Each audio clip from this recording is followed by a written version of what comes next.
Halo, saya Dr. Nahla. Lagi-lagi saya akan ngomongin tentang COVID-19 atau yang mungkin lebih dikenal sebagai virus corona.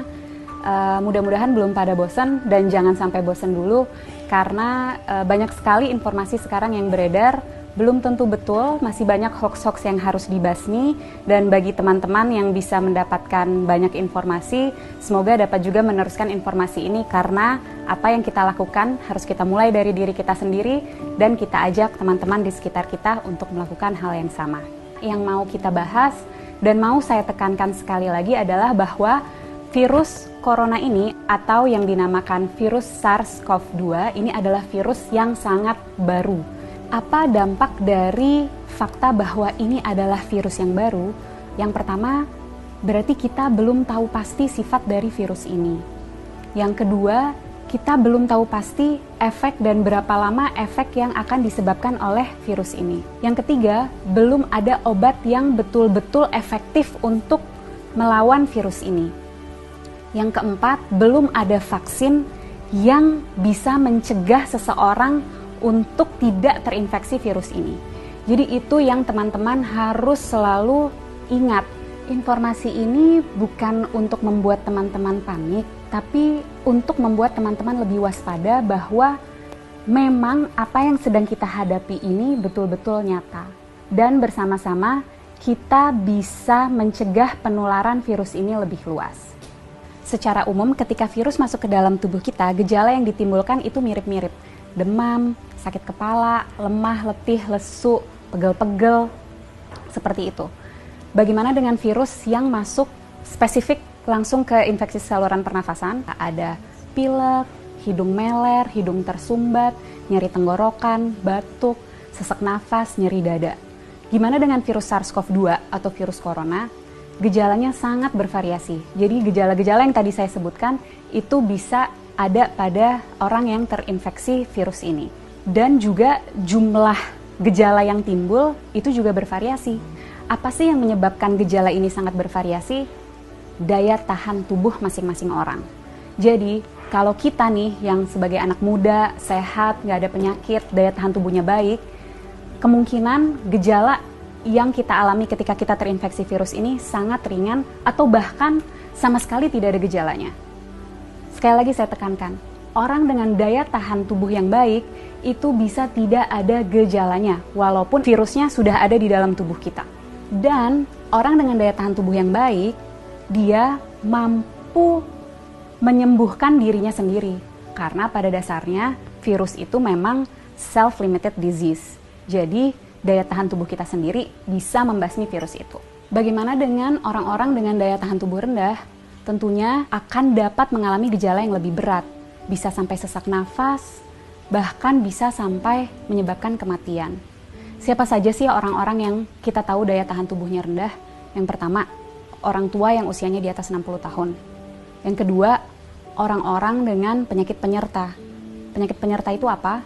Jadi penyakit yang biasanya lagi-lagi ada di orang tua, seperti kencing manis, darah tinggi, sakit jantung, sakit ginjal, sakit paru, sakit liver, kanker, dan lain-lain. Nah, orang-orang inilah yang akan sangat menderita ketika dia terinfeksi oleh virus SARS-CoV-2 atau virus corona ini. Untuk kita yang daya tahan tubuhnya baik, ketika kita terinfeksi virus ini, kita bisa hanya dengan meningkatkan daya tahan tubuh kita, terus kita bisa melawan virus ini. Tapi bagaimana dengan orang-orang dengan daya tahan tubuh rendah? Itu yang harus kita pikirkan. Itu yang harus kita cegah supaya mereka tidak tertular virus ini. Jadi, apa yang bisa kita lakukan untuk membantu mereka-mereka yang daya tahan tubuhnya rendah? Dengan cara jaga jarak, hindari keramaian, dan di rumah aja. Kenapa?